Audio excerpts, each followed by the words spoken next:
Hello बच्चों, स्वागत है आप सभी का। और आज हम सीखने वाले हैं यूनिट्स एंड डायमेंशन चैप्टर के सबसे इंपॉर्टेंट टॉपिक डायमेंशंस के बारे में, और देखेंगे कि डायमेंशन से रिलेटेड कैसे क्वेश्चंस पूछे गए हैं अपने पिछले कुछ सालों में और किस लेवल तक वो डायमेंशन के क्वेश्चंस को ले जा सकता है।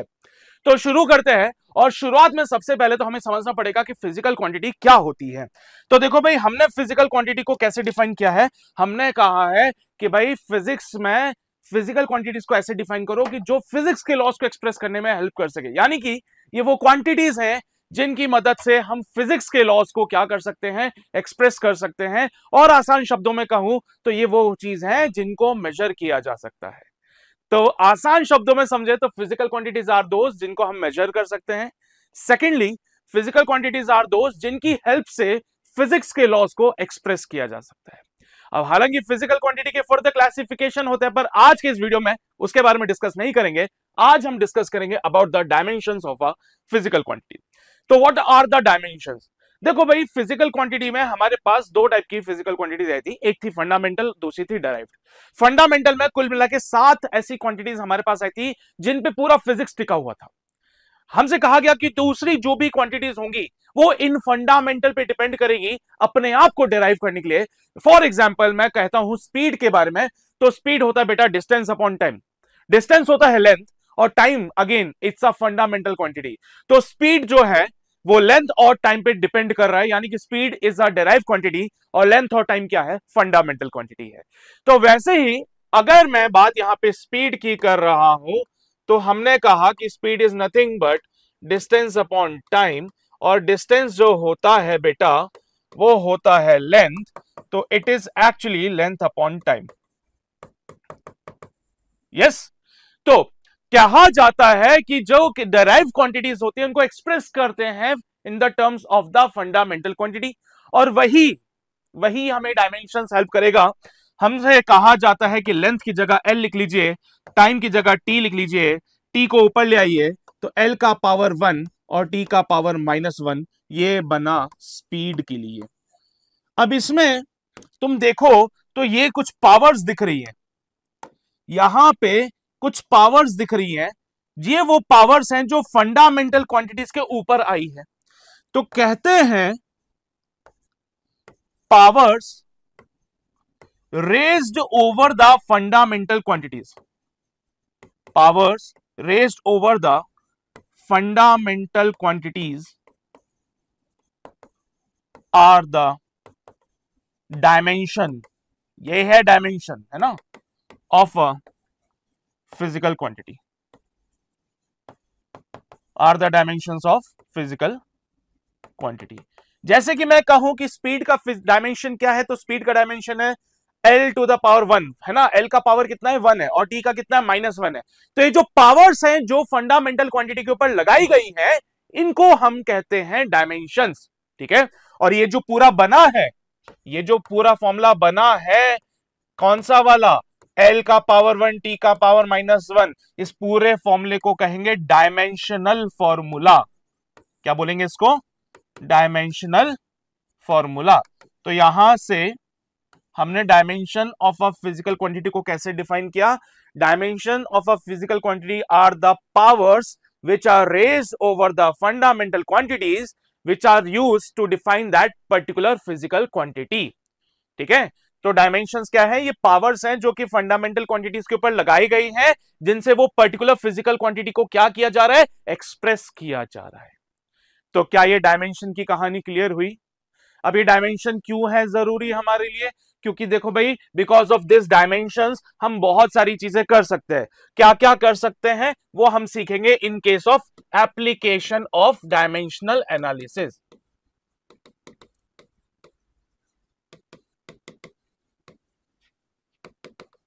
Application of dimensional analysis. अब बेटा इनमें सबसे पहला एप्लीकेशन पता है क्या है, to check the correctness of a given equation. कोई भी इक्वेशन आपको दे रखी है और आपको चेक करना है कि वो इक्वेशन सही है या नहीं है, तो आप उसमें डायमेंशनल एनालिसिस का यूज कर सकते हो। Second application, to derive the relation among the different system of unit.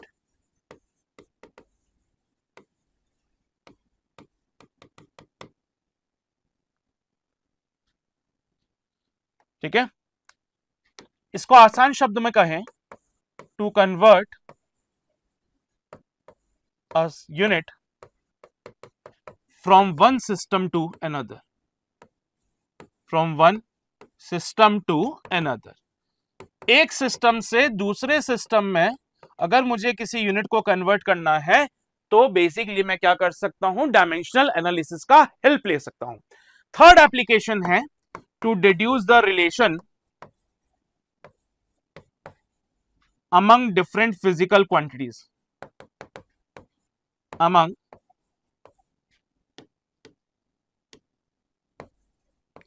different physical quantities।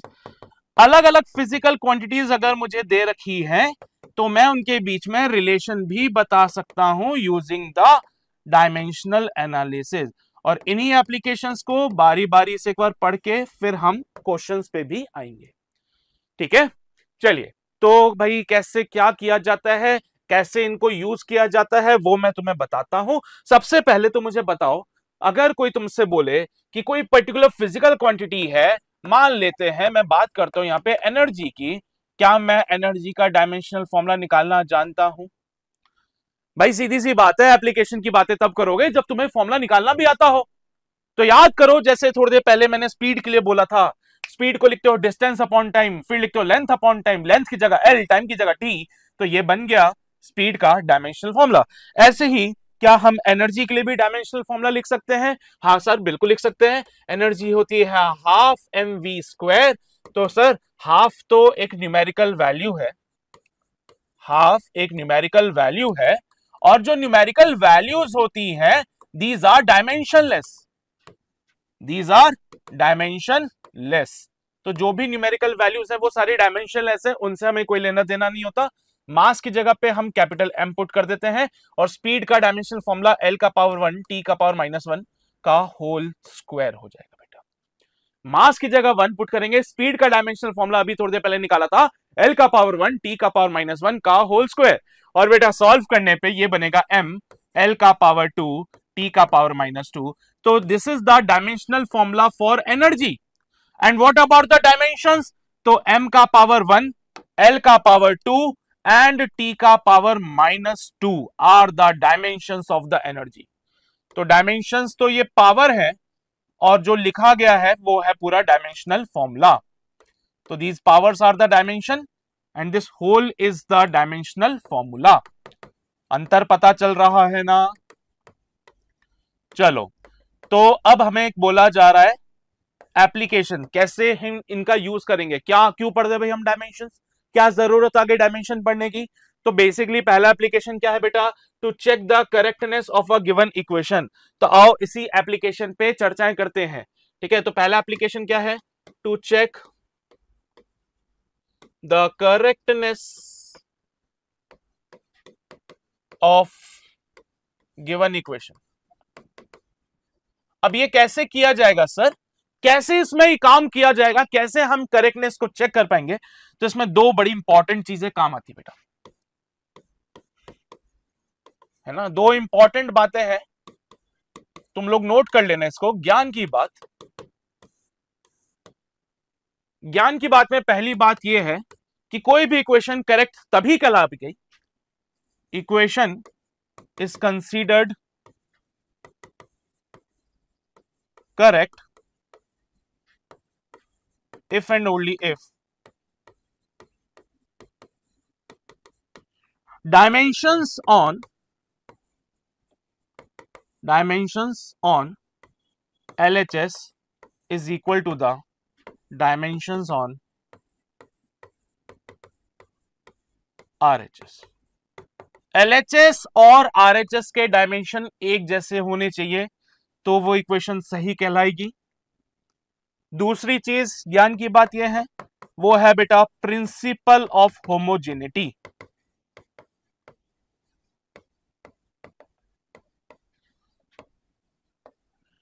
इसके हिसाब से कहा जाता है only those quantities can be added, only those quantities can be added or subtracted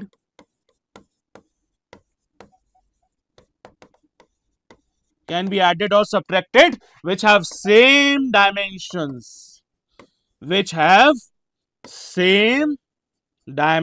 क्या कहना चाह रहे हैं भैया? कहना चाहते हैं कि जिनके डायमेंशन सेम है सिर्फ उन्हीं को ही प्लस माइनस किया जाएगा, ये नहीं मुंह उठा के किसी को भी प्लस माइनस कर रहे हो। क्या सर मतलब नहीं समझ पाए? इसका भी थोड़ा सा बताओ मतलब, और इसका भी थोड़ा बताओ। तो इन दोनों पॉइंट्स को विद एन एग्जांपल मैं तुम्हें समझाने की कोशिश करता हूं। मान लो एक इक्वेशन मेरे पास दे रखी है v is equals to U plus at. ध्यान से सुनना मेरी बात जो मैं कह रहा हूं। v equals to U plus at, क्या ये इक्वेशन सही है या गलत है? तो सर बचपन से सीख के आए हैं v equals to U plus at बिल्कुल सही इक्वेशन है। क्लास 9 से हमने ये सब सीखा था और वहीं से हम v equals to U plus at को जानते आ रहे हैं और हमें पता है कि हाँ ये इक्वेशन सही है, क्योंकि तब से हर फॉर्मूले में वैल्यू पुट करते हैं तो आंसर सही आता है। तो ये तो तय है the equation is correct, but check करना पड़ता है। तो बेटा पहली चीज तो LHS और RHS दोनों के डायमेंशन सेम है कि नहीं है ये चेक करो। LHS पे क्या है बेटा? स्पीड है ना। स्पीड का डायमेंशनल फॉर्मूला क्या होता है बेटा? LT minus 1। RHS पे देखो ये भी तो स्पीड है ना सर, ठीक है, इसका dimensional formula LT minus 1। Sir ये क्या है? AT है। एक्सेलरेशन क्या होता है? एक्सेलरेशन होता है स्पीड अपॉन टाइम या वेलोसिटी अपॉन टाइम। चलो जी, वेलोसिटी का dimensional formula LT minus 1 upon T. T को ऊपर भेज दो। एक्सेलरेशन का डायमेंशनल फॉर्मूला LT माइनस 2 आ रहा है, लिखो यहां पे LT माइनस 2 और साथ में टी मल्टीप्लीकेशन में भी है। क्या बेटा ये LT माइनस 1 हो गया फिर से? तो LHS और RHS पे क्या डायमेंशन सेम आ रहे हैं? कुछ बच्चे बोलते हैं सर ये LT माइनस 1 ये LT माइनस 1 2 टाइम्स। अरे नालायको, 2 टाइम्स नहीं होगा, ये तो प्लस नहीं होते हैं, ये डायमेंशन है। देखो पहली चीज हमारी सेटिस्फाइड हो रही है कि LHS और RHS के डायमेंशन सेम आ रहे हैं। क्या ये पहली बात क्लियर होगी अपनी? हाँ सर। दूसरी बात देखो बेटा, U को और AT को हम दोनों को क्या कर रहे हैं बेटा? U और AT दोनों को सर ऐड किया जा रहा है। U और AT दोनों को क्या किया जा रहा है? ऐड किया जा रहा है, और सिर्फ उन्हीं को ऐड किया जाता है जिनके डायमेंशनल फॉर्मूले सेम है। तो बोलो U का dimensional formula LT minus 1, AT का डायमेंशनल फॉर्मूला LT माइनस 1। क्या मैं सिर्फ इन्हीं को ऐड कर सकता था जिनके डायमेंशनल फॉर्मूले सेम है? हाँ, ये बात याद रहेगी। अब क्या पहली चीज, कोई इक्वेशन तभी सही कहलाएगी जब उसके LHS पे जो डायमेंशन है और उसके RHS पे जो डायमेंशन है वो सेम हो। दूसरी चीज कि सिर्फ उन्हीं को प्लस माइनस करना जिनके डायमेंशनल फॉर्मूलाज सेम होंगे। तो चलो ये बात क्लियर हो गई। अब हम कोई रैंडम इक्वेशन को उठाते हैं और चेक करते हैं कि वो इक्वेशन सही है या नहीं। तो इन्हीं पॉइंट्स को कंसीडर करते हुए एक क्वेश्चन अपना ये हो गया, ये इक्वेशन बिल्कुल सही है ना। तो यहां पे मैं लिख देता हूं, the above equation is dimensionally correct. The above equation is dimensionally and numerically correct.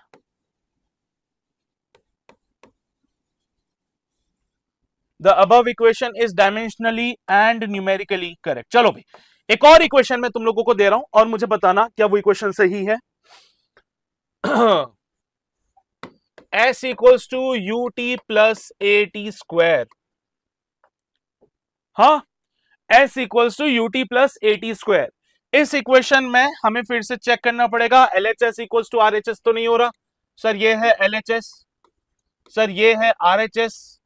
बोलो यहाँ पे डायमेंशनल फॉर्मूला ये क्या है सर? डिस्प्लेसमेंट है ये, और डिस्प्लेसमेंट भी एक तरह का लेंथ होता है, और लेंथ है तो बेटा इस साइड LHS पे डायमेंशनल फॉर्मूला बनेगा L का। इधर देखो ये क्या है? UT है, U का dimensional formula LT minus 1, T का डायमेंशनल फॉर्मूला T क्या बना बेटा? ये L बन गया। ये क्या है सर? ये है एक्सेलरेशन LT माइनस 2 और साथ में t का स्क्वायर है, क्या बन गई? ये L बन गया। क्या बात है, मजा ही आ गया यार, मजा ही आ गया सर। फिर से देखो LHS इक्वल्स टू RHS की कहानी सामने नजर आ रही है। LHS इक्वल्स टू RHS की कहानी सामने सामने नजर आ रही है। LHS में डायमेंशनल फॉर्मूला L था, RHS पे भी डायमेंशनल फॉर्मूला L आ रहा है। दूसरी चीज, क्या बेटा सिर्फ उन्हीं को तुमने ऐड किया है? क्या सिर्फ उन्हीं को तुमने ऐड किया है जिनके डायमेंशन सेम थे? हाँ सर, उन्हीं को ऐड किया है जिनके डायमेंशन सेम थे, यानी कि ये इक्वेशन अपने हिसाब से सही हो रही है। पर रुको, एक दिक्कत है सर, हाफ AT स्क्वायर होता था ना, हाफ AT स्क्वायर होता था ना, आपने हाफ नहीं लिखा है। तो क्या कहेंगे? हम कहेंगे द गिवन इक्वेशन इज, ध्यान से सुन लेना क्या बोल रहा हूं, the given equation is dimensionally correct, dimensionally correct, but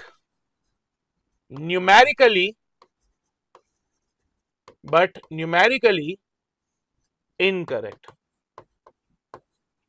ये जो इक्वेशन दे रखी है बेटा, डायमेंशनली तो ठीक है, बट न्यूमेरिकली ये इक्वेशन बिल्कुल गलत है बेटा, क्योंकि हम जानते हैं असली इक्वेशन होती थी UT plus half AT square.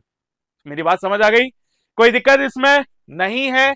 तो चलिए बेटा आगे बढ़ते हैं, दूसरे एप्लीकेशन की ओर आते हैं। सेकंड एप्लीकेशन क्या कहा है? यूनिट को कन्वर्ट करना है from one system to another. To convert a unit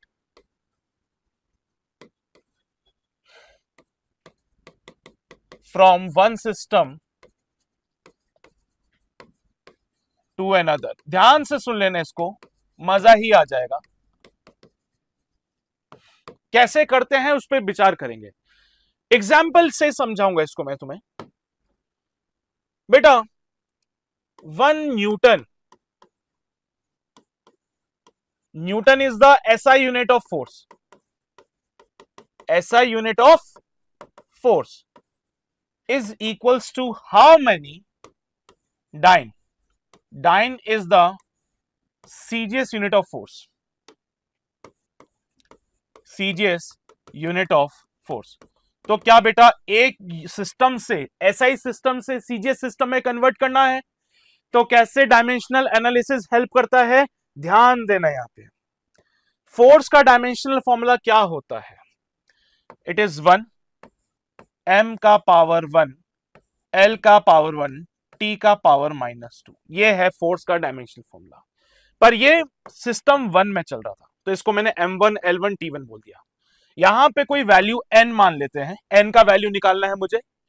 बेटा फोर्स का डायमेंशन बोलो, m का पावर 1 L का पावर 1 T का पावर -2। पर ये कहानी किस में चल रही थी? दूसरे सिस्टम में चल रही थी, इसलिए मैंने कह दिया इसको L2 M2 L2 और T2।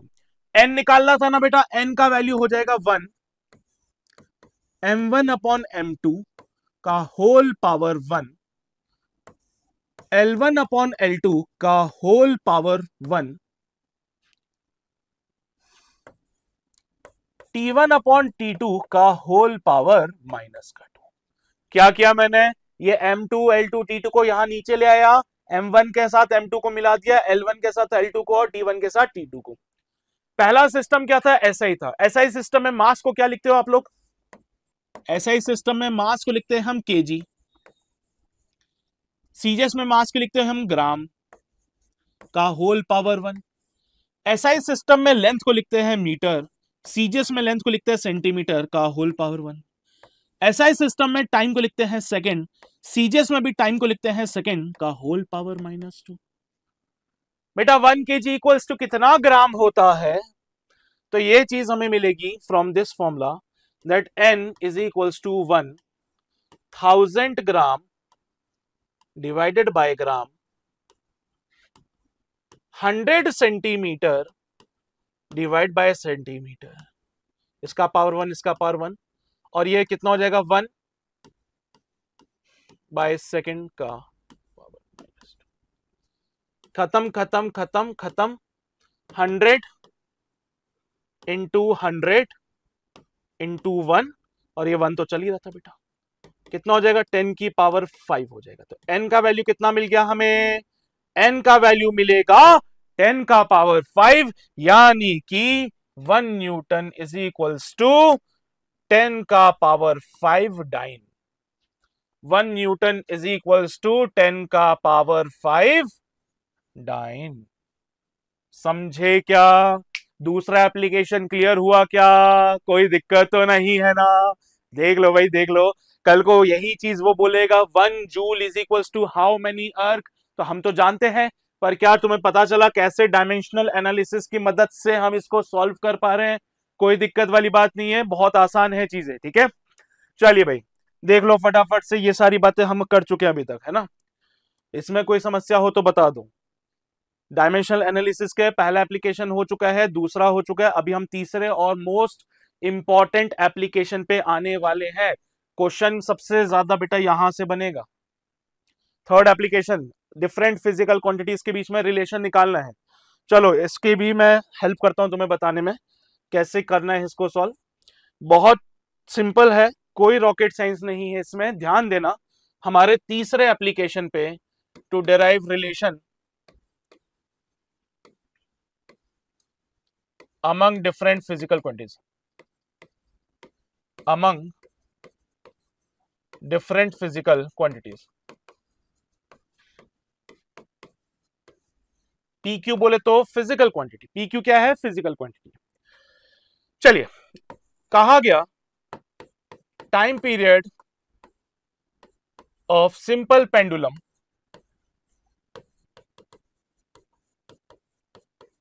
Time period of simple pendulum depends on length of pendulum,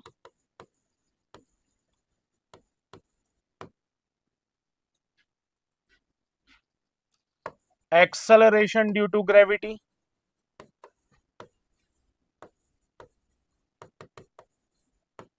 mass of bob, then derive the relation between them, derive the relation between them। इनके बीच में रिलेशन बताइए, किन किन के बीच में? तो sir according to the question हमें क्या बोला गया है? क्वेश्चन के हिसाब से हमें बोला गया है कि जो टाइम पीरियड है डिपेंड करता है लेंथ पे, जी पे और मास पे। पर ये डिपेंडेंसी कैसी है मुझे पता ही नहीं है इसके बारे में। तो ले लो एल का पावर एक्स, जी का पावर वाई और एम का पावर जेड। हमें नहीं पता ये डिपेंडेंसी कैसी है, मैं नहीं जानता किस टाइप से डिपेंड कर रहा है। क्या पता अंडर रूट एल हो, क्या पता जी स्क्वायर हो, क्या पता एम का पावर 3 हो, मुझे नहीं पता। तो अब हम रिलेशन फाइंड आउट करने जा रहे हैं। तो जो क्वेश्चन में बोला था टाइम पीरियड जो होता है कैपिटल टी होता है, वो डिपेंड कर रहा है लेंथ पे, एक्सेलरेशन ड्यू टू ग्रेविटी पे, हाँ जी, मास पे, हाँ जी, पर डिपेंडेंसी कैसी थी नहीं पता जी। तो क्या करोगे जी, एल का पावर एक्स, वाई का पावर जी का पावर वाई और एम का पावर जेड कर लो। और अब मेन पिक्चर शुरू होती है बेटा। यहां पे ये क्या है सर? टाइम का डायमेंशनल फॉर्मूला टी ही होता है। तो टी इज इक्वल्स टू एक डायमेंशनलेस कांस्टेंट 1 लिख लेते हैं बेटा, यहां पे कोई दिक्कत वाली बात नहीं है, डायमेंशनलेस कांस्टेंट है। एल क्या है बेटा जी? यहां पे लेंथ है, लेंथ का डायमेंशन फॉर्मूला एल, पर इसका पावर कितना है बेटा? एक्स। जी क्या है? एक्सेलरेशन है सर, एक्सेलरेशन का dimension formula L T minus 2 होता है और इसका पावर वाई कर लो, इसका पावर वाई कर लो बेटा। एम क्या है? मास है, मास का डायमेंशन फॉर्मूला एम होता है और इसका पावर जेड करो। अब दोनों तरफ जो भी तुम्हें दिख रहा है उनको आपस में कंपेयर करो। टी का power 1 is equals to M का पावर जेड, एल का पावर एक्स प्लस वाई और टी का पावर माइनस का 2y। बेटा यहां पे m का पावर कितना है सर? 0। l का पावर कितना है? 0। LHS equals to RHS, compare कर दो। LHS equals to RHS compare किया तो z का वैल्यू मिला 0, x plus Y is equals to 0 और माइनस का 2y इज इक्वल्स टू 1। तो बेटा y is equals to minus का 1/2 हो जाएगा इस केस में। ठीक है, अब ये x का वैल्यू कितना होगा? माइनस का y, तो x का वैल्यू हो जाएगा माइनस ऑफ माइनस 1/2। तो x का वैल्यू मिलेगा कितना? 1/2। क्या मुझे x y z तीनों की वैल्यू मिल गई? इन्हीं को कंसीडर करते हुए मैं अब इक्वेशन को दोबारा से यूज करूंगा। कौन सी इक्वेशन? ये वाली, क्योंकि यहां पे कोई कांस्टेंट आया था बेटा, मुझे नहीं पता वो कांस्टेंट क्या था। तो इस इक्वेशन को मैं ऊपर लिख रहा हूं फिर से, t is equals to constant c। हाँ जी बोलो बेटा, m का पावर l का पावर x मतलब 1/2, g का पावर y मतलब माइनस का 1/2 और m का पावर 0। बेटा t is equals to c। अगले पेज पे लिख दूं क्या? कचरा हो जाएगा यहां पे नहीं तो ज्यादा। तो t is equals to C, L का पावर 1/2, g का पावर माइनस 1/2 और m का power 0। t is equals to C, L का पावर 1/2 और g का पावर भी है 1/2। तो t is equals to C under root of l by g। This is the relation. This is the relation between the time period, length and acceleration due to gravity for the simple pendulum. क्या मेरी बात समझ आई? क्या समझ आ रहा है बेटा कैसे रिलेशन निकाला है?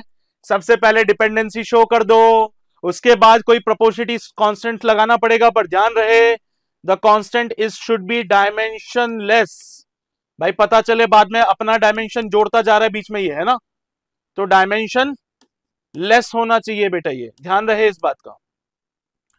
तो the quantity C should be are dimensionless quantity, और उसके बाद दोनों को LHS इक्वल टू RHS में सबके डायमेंशंस को मैंने कंपेयर किया, कंपेयर करके x y z की वैल्यू निकाल के इस इक्वेशन में दोबारा पुट कर दिया। x की जगह 1/2, y की जगह माइनस 1/2, z की जगह 0, और पुट करने के बाद सॉल्व किया तो ये कुछ ऐसी कहानी देखने को मिली। इसको अगले पेज पे सॉल्व किया मैंने तो ये कुछ ऐसा देखने को मिला, और ये रिलेशन मुझे यहां पे मिल रहा है between the time period acceleration due to gravity and L of a simple pendulum। Actually बाद में ऑब्जर्वेशन से पता चला कि ये C जो होता है वो 2 पाई के बराबर होता है, ठीक है। बाद में हुई है ये सारी बातें बेटा, ऑब्जर्वेशन के बेसिस पे ये पता चला कि जो C है ना, ऑन ऑब्जर्विंग ये पता चला C should be 2 pi, time equals to 2 pi under root of L by G। बेटा फॉर्मूला होता है time period of simple pendulum का, ऑफ सिंपल पेंडुलम, ठीक है। ऑब्जर्वेशन करनी पड़ी बेटा, यही दिक्कत है बस डायमेंशनल एनालिसिस की, बस यही दिक्कत है कि वो हमें इसके बारे में कोई जानकारी नहीं दे पा रहा है, वो नहीं बताता है कि ये C की वैल्यू क्या होगी। उसके लिए हमें एक्स्ट्रा काम करना पड़ता है, तो जाके पता चलता है कि C का वैल्यू तो 2 पाई के बराबर है, ठीक है। तो भाई क्या तीनों एप्लीकेशन क्लियर हो गए? तो एप्लीकेशंस के अलावा एक ड्रॉबैक भी पता चल गया ना। पहला ड्रॉबैक क्या होगा सर, हमें कांस्टेंट्स के बारे में, यूनिट डायमेंशनलेस कांस्टेंट्स के बारे में कुछ नहीं बताएगा। दूसरी चीज, जो रिलेशन होगा वो मल्टीप्लीकेशन या डिवीजन में ही होना चाहिए, प्लस माइनस में कोई रिलेशन आ गया तो उसके बारे में डायमेंशनल एनालिसिस कोई जानकारी नहीं देगा। तो ये कुछ ड्रॉबैक्स है जिनके बारे में हमें पता होना चाहिए। तो that's all about the dimensions. अब इस पे बेस्ड और कैसे क्वेश्चन बन सकते हैं, आओ उन पे विचार करते हैं। जैसे कि क्वेश्चन हमें दिया गया है, क्वेश्चन कहा गया है a force F is given by the relation F equals to AT plus BT square where T is the time, what are the dimensions of A and B। बेटा T तो time है, A और B का dimension क्या होगा? पहली चीज तो ये समझो कि इक्वेशन अगर करेक्ट है तो LHS के डायमेंशन RHS के डायमेंशन के बराबर होने चाहिए। दूसरी चीज, सिर्फ उन्हीं को प्लस और माइनस किया जाता है जिनके डायमेंशन सेम होंगे। तो बेटा AT का डायमेंशन BT स्क्वायर के डायमेंशन के बराबर होना चाहिए। दूसरी चीज, ये अगर फोर्स है तो इधर भी डायमेंशन फोर्स का बनना चाहिए और इधर भी डायमेंशन फोर्स का बनना चाहिए। तो considering principle of homogeneity, considering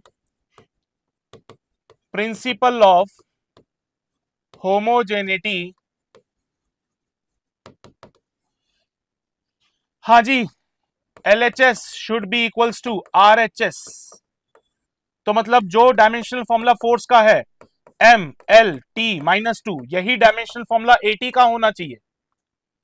जो डायमेंशनल फॉर्मूला फोर्स का है MLT-2, यही डायमेंशनल फॉर्मूला BT स्क्वायर का भी होना चाहिए। ठीक है जी, ठीक है, मान ली बात आपकी। तो चलो यहां पे इसको फर्दर सॉल्व करो तो A का डायमेंशनल फॉर्मूला बनेगा MLT-2 अपॉन T। ये हो जाएगा mlt माइनस का 3। तो बेटा ये t को मैंने अपॉन में भेज दिया, t को अपॉन में भेजते ही ये बन जाएगा mlt माइनस का 3। ये आ गया a का डायमेंशनल एनालिसिस। चलो b का डायमेंशनल फॉर्मूला निकालो। It will be mlt minus 2 by T square. ये टी स्क्वायर को अपॉन में भेज दिया और ऊपर सॉल्व किया, ये बन जाएगा mlt माइनस का 4। तो लो भाई b का डायमेंशनल फॉर्मूला भी निकाल दिया है। mlt minus 3 and mlt minus 4 कौन से ऑप्शन में दिख रहा है? सेकंड वाले में। तो बेटा यही है मेरा फाइनल। क्या लगाया मैंने? प्रिंसिपल ऑफ होमोजेनिटी कहती है एलएचएस और आरएचएस के डायमेंशन सेम होने चाहिए। तो बेटा ये तो तय है कि जो फोर्स का डायमेंशनल फॉर्मूला रहेगा वही एटी का भी होना चाहिए। दूसरी चीज क्या है? सिर्फ उन्हीं को जोड़ा जा सकता है जिनके डायमेंशनल फॉर्मूले सेम है, मतलब एटी का डायमेंशनल फॉर्मूला फोर्स के बराबर होना चाहिए। बीटी स्क्वायर का भी किसके बराबर होगा? फिर फोर्स के बराबर होगा। आपस में सॉल्व करके we got the relation. Second option is absolutely correct बेटा। आई होप ये क्वेश्चन क्लियर हुआ होगा आप लोगों को। कोई दिक्कत इसमें नहीं है? चलिए आगे बढ़ते हैं। अगला सवाल बेटा देखो, the frequency of the vibration of a mass m suspended from a spring of spring constant k is given by the relation of the type. बेटा ये रिलेशन लिखा हुआ है यहां पे, F equals to C m का power x k का power y। c क्या है? एक डायमेंशनलेस क्वांटिटी है। The ratio of the value of x and y are. बेटा ये तीसरे एप्लीकेशन पे बेस्ड क्वेश्चन हो चुका है। तो सबसे पहले F फ्रीक्वेंसी। बेटा फ्रीक्वेंसी होती है 1 upon time period, 1 upon time period. तो बेटा ये होता है 1 अपॉन टी, यानी कि हो जाएगा t माइनस 1। ये फ्रीक्वेंसी का डायमेंशनल फॉर्मूला हो गया। फ्रीक्वेंसी का डायमेंशनल फॉर्मूला क्या है? t का पावर माइनस 1। m का क्या होता है डायमेंशनल फॉर्मूला? m का होता है कैपिटल M। k क्या है? स्प्रिंग कांस्टेंट है।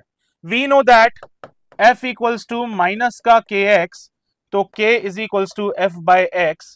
बेटा फोर्स का डायमेंशनल फॉर्मूला mlt माइनस 2, और x बोले तो इलोंगेशन या फिर कंप्रेशन, या तो इलोंगेशन होगा या तो कंप्रेशन होगा, जो भी हो, पर ये लेंथ को रिप्रेजेंट करती है बेटा।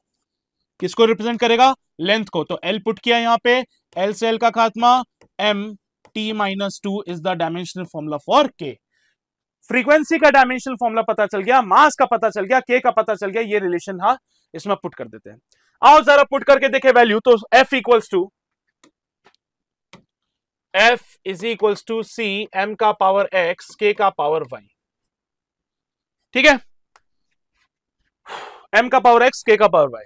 फ्रीक्वेंसी की जगह लिखूंगा t का पावर माइनस 1, c को थोड़ी देर छोड़ दो, m का पावर x और m t माइनस 2 का होल पावर y।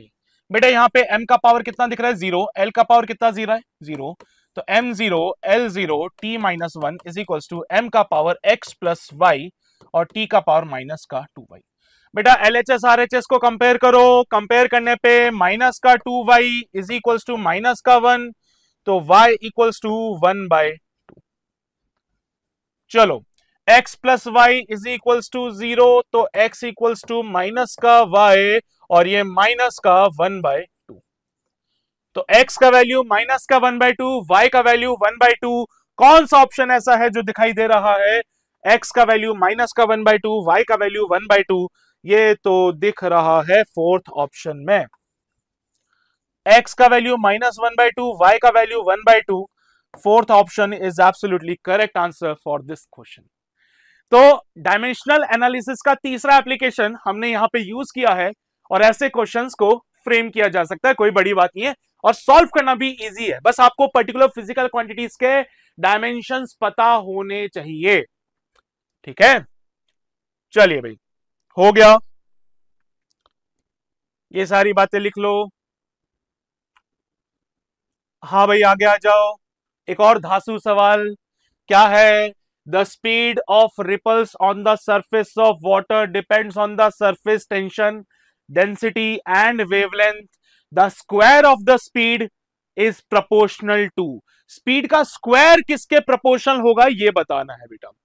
तो सर speed का square किसके proportional है ये बताना है। तो एक काम करते हैं, मैं लिख लेता हूं कि स्पीड का जो स्क्वायर होता है वो प्रोपोर्शनल होता है सिग्मा का पावर x, डेंसिटी का पावर y और लैम्डा का पावर z।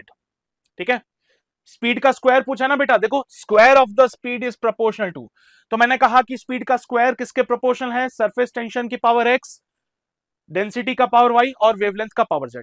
सर ये सरफेस टेंशन के बारे में कुछ बता दो, क्या होता है इसका डायमेंशन फॉर्मूला।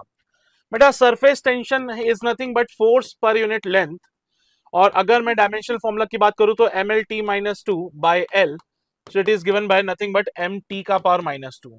लिक्विड की एक प्रॉपर्टी है जिसकी वजह से वो एक स्ट्रेच्ड मेम्ब्रेन की तरह बिहेव करता है। तुमने देखा होगा पानी के सरफेस के ऊपर मच्छर आराम से बैठ जाता है, एक छोटी सी निडल को अगर हल्के से रख दो तो वो टिकी रहती है, और वो लिक्विड का जो सरफेस होता है वो एक मेम्ब्रेन की तरह बिहेव करता है।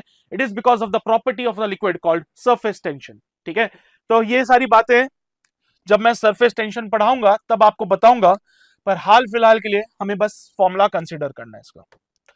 तो सरफेस टेंशन का डायमेंशनल फॉर्मूला आ गया, density is nothing but mass upon volume, तो वॉल्यूम होता है बेटा लेंथ का क्यूब, तो ये हो जाएगा ml का पावर माइनस का 3। ठीक है, तो सरफेस टेंशन का डायमेंशनल फॉर्मूला है, डेंसिटी का डायमेंशनल फॉर्मूला है lambda is nothing but wavelength, it is a wave की लेंथ, है ना। तो बेटा वेव की लेंथ है तो इसका भी डायमेंशनल फॉर्मूला क्या बनेगा, एल बनेगा। सबके डायमेंशनल फॉर्मूलाज आ चुके हैं, नाउ जस्ट पुट हियर, तो v square is equals to, ये कोई डायमेंशनलेस कांस्टेंट सी आ गया, sigma sigma sigma surface tension sigma से डिनोट किया है, तो ये हो जाएगा m t का पावर माइनस टू का whole power x, density m l का पावर माइनस 3 का होल पावर y, और ये l का पावर z। बेटा ये स्पीड है, स्पीड का डायमेंशनल फॉर्मूला भी लिख लेते हैं यहाँ पे। स्पीड का डायमेंशनल फॉर्मूला होता है एल टी माइनस वन, और स्पीड का स्क्वायर करना है तो एल टू टी का पावर माइनस का 2।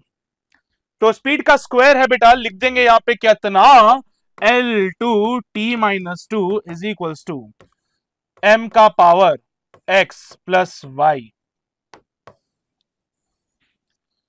m का पावर एक तो x आ रहा है और एक m का पावर y आ रहा है, तो m का power x plus Y, l का पावर माइनस का 3y प्लस का z, और t का पावर माइनस का 2x प्लस का z। बेटा इनको आपस में कंपेयर करना पड़ेगा और सॉल्व करके फिर हमें रिलेशन निकालना पड़ेगा। तो m का पावर कितना है यहाँ पे 0, तो पहला कंपैरिजन अगले पेज पे कर लेता हूं, क्या है x प्लस वाई 0 हो जाएगा, x प्लस वाई 0 हो जाएगा। ठीक है भाई, दूसरा कंपैरिजन करो बेटा, L का कितना है माइनस का 3y, माइनस का 3y और प्लस का z, माइनस का 3y प्लस का z 2 के बराबर होगा, माइनस का 3y प्लस का z 2 के बराबर होगा। तीसरा रिलेशन क्या आ रहा है, माइनस का 2x प्लस का z, हाँ भाई t है ना, ओहो हो, अच्छा ये तो L का था, t के में सिर्फ माइनस का 2x आएगा। ठीक है, t के में सिर्फ माइनस का 2x आएगा, बिकॉज और किसी जगह पे t नहीं आ रहा है, तो माइनस का 2x माइनस 2 के बराबर हो जाएगा, लिख लेते हैं यहाँ पे माइनस का 2x माइनस के 2 के बराबर है, तो यहां से x का वैल्यू 1 मिल गया, x का वैल्यू 1 मिला तो y is equals to minus का x था, तो y का वैल्यू मिल गया माइनस का 1, y का वैल्यू माइनस 1 मिला तो माइनस का 3 माइनस का 1 प्लस का z इक्वल्स टू 2, तो 3 plus z is equals to 2, तो z का वैल्यू मिल गया बेटा कितना माइनस का 1। x का वैल्यू 1 है, y का वैल्यू माइनस 1, z का वैल्यू माइनस 1। रिलेशन को दोबारा लिख लिया जाए, रिलेशन ये रहा बेटा सॉरी, रिलेशन ये रहा v square proportional to sigma का पावर x, रो का पावर y और लैम्डा का पावर z, है ना, लैम्डा का power z। So v square proportional to, हाँ जी, सिग्मा का पावर 1, रो का पावर -1, लैम्डा का पावर -1, तो v square proportional to sigma upon rho into lambda. यह रिलेशन जिस भी ऑप्शन में दिख रहा है वही हमारा सही आंसर होगा, और ये मुझे जो दिखाई दे रहा है वो है sigma upon rho Y, sigma upon rho Y, sorry sigma upon rho lambda, option number 2। Sigma upon rho lambda is the relation. ठीक है, ये मुझे ऑप्शन नंबर 2 में मिल रहा है और ये हो गया अपना सवाल कंप्लीट। फिर से डायमेंशनल एनालिसिस का थर्ड एप्लीकेशन जिसपे बेस सवाल पूछा गया है, और मैं हमेशा यही कह रहा हूं कि तीसरा एप्लीकेशन ही सबसे ज्यादा इंपॉर्टेंट है क्योंकि क्वेश्चन इसी पे बनेगा। तो ये सवाल, ये उसका जवाब, देख लो, छाप लो, फिर आगे बढ़ते हैं। हो गया, बढ़े आगे, चलो आ जाओ, देख लो फटाफट से। डन है, चलिए अगला सवाल। A force defined by F equals to alpha t square plus beta t act on a particle at a given time t, the factor which is dimensionless if alpha and beta are constant। बेटा इनमें से कौन सा part dimensionless होगा ये आपको बताना है। इनमें से कौन सा ऑप्शन डायमेंशनलेस होगा ये आपको बताना है। अल्फा बीटा कांस्टेंट है and from the given equation क्या मैं अल्फा और बीटा के डायमेंशंस निकाल सकता हूं? क्या बेटा प्रिंसिपल ऑफ होमोजेनिटी कहता है कि एलएचएस के डायमेंशन आरएचएस के बराबर होने चाहिए। दूसरी चीज, उन्हीं को जोड़ा जाएगा जिनके डायमेंशनल फॉर्मूले सेम है। तो एफ का dimensional formula alpha T square के बराबर होगा, ऑल्सो एफ का डायमेंशनल फॉर्मूला बीटा टी के बराबर होगा।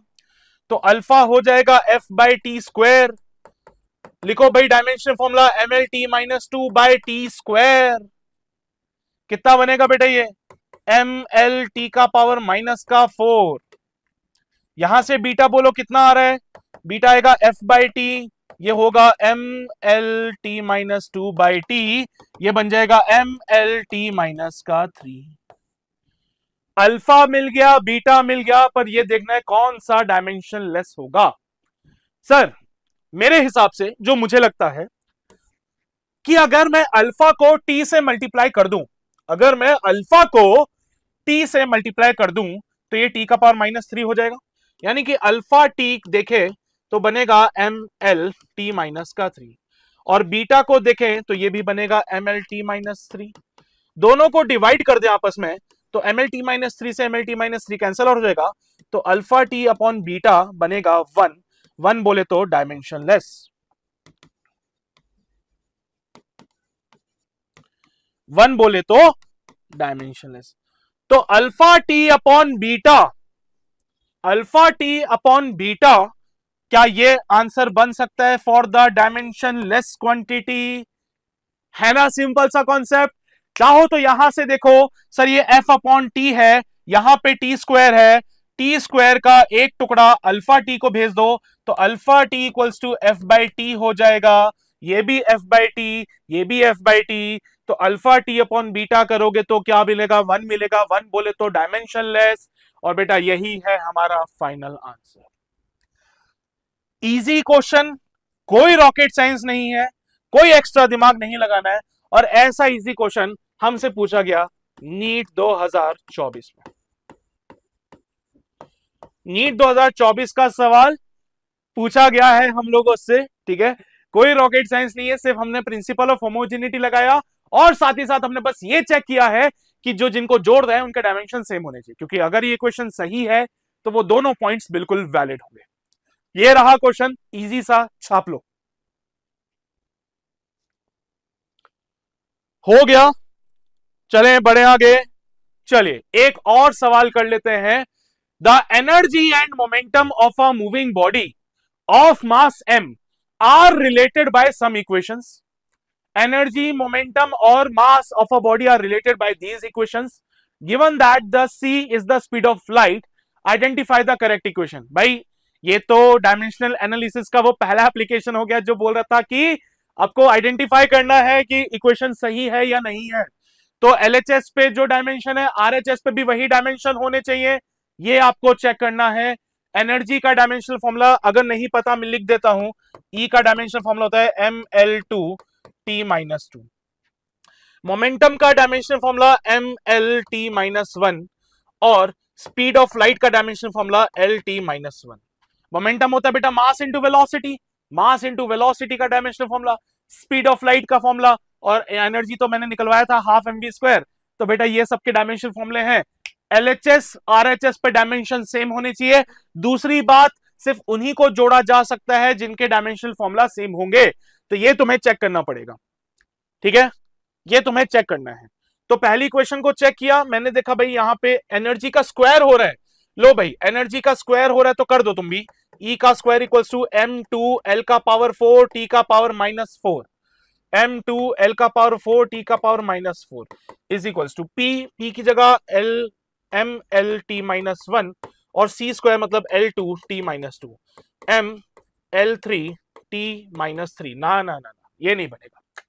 अरे PC स्क्वायर तो बन रहा है ML3 T -3, PC स्क्वायर कितना बन रहा है बेटा ML3 T -3 और एनर्जी का स्क्वायर बन रहा है M स्क्वायर L4 T -4। बेटा ये तो वही मैच नहीं हो रहा है, LHS इक्वल्स टू RHS नहीं हो रहा है, गलत जवाब।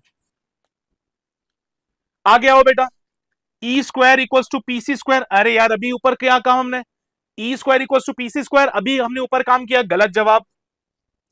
E square equals to P square C square, ये चेक कर लेते sir.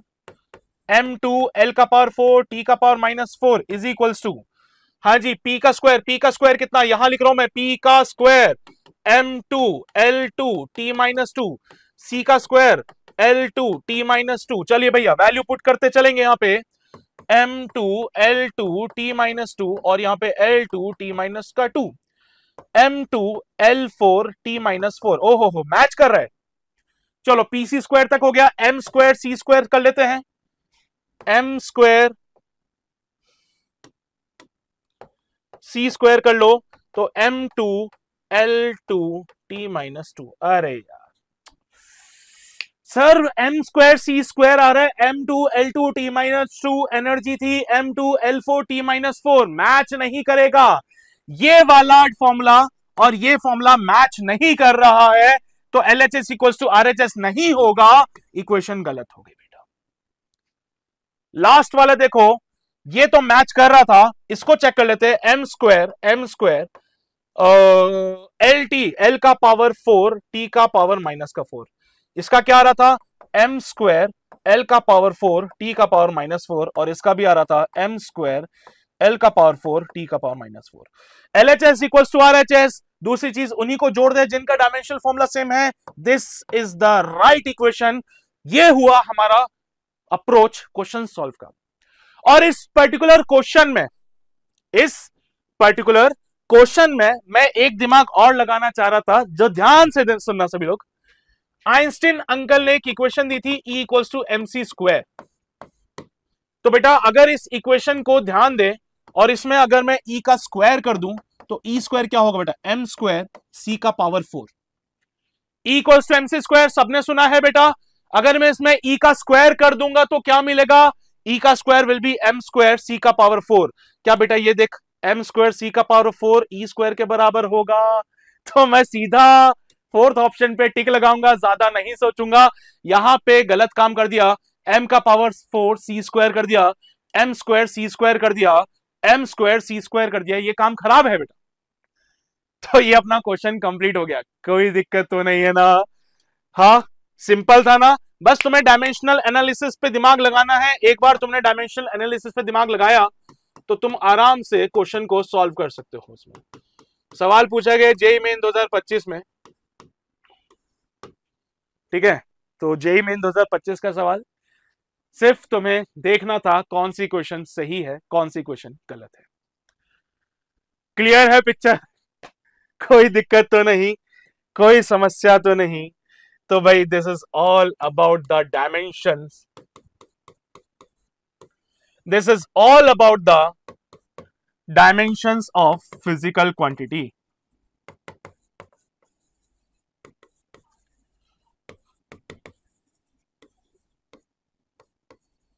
This is all about the dimension of physical quantity.